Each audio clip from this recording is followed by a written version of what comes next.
2022. So 2022, I decided that the metoclopramide, the Reglan, was causing me so many neurological and psychological side effects. And I started to do some research on it because I was feeling so down and so confused, and my eyes weren't working properly. They were tremoring. I had tremors, my feet tremor, hand tremors. I was losing strength, just problems all downstairs, if you know what I mean, all kinds of problems. And I suddenly saw that you could only be on this drug for 5 days, and I'd been on it on the highest dose for nine years. I then decided to try and wean off it. The first attempt in 2022, I got to 3 weeks, and then I had serotonin toxicity or serotonin syndrome. Because I had my dopamine and my serotonin blocked for 9 years, the receptors, serotonin and dopamine receptors in my brain had died off. And so as I tried to wean off slightly off this drug, my dopamine and serotonin were going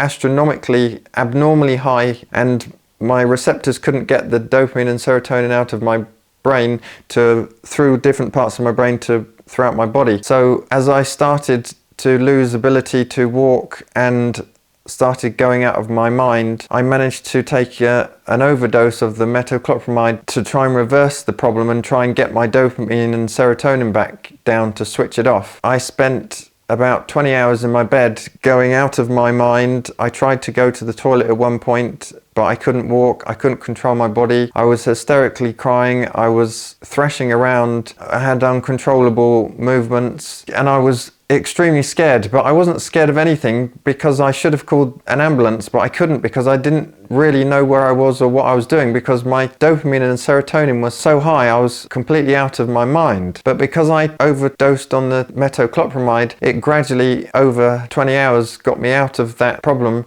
from going into a coma, because when you have serotonin toxicity, you can quite easily go into a coma. And so that was the first attempt. Then the second attempt, I went to a neurologist, and he didn't really know anything about it or what to do. In fact, no one knew what to do. I wrote to various societies, consultant societies. Psychiatrists didn't know what to do. So I tried this plan again with the neurologist, and that wasn't working. I got extremely ill with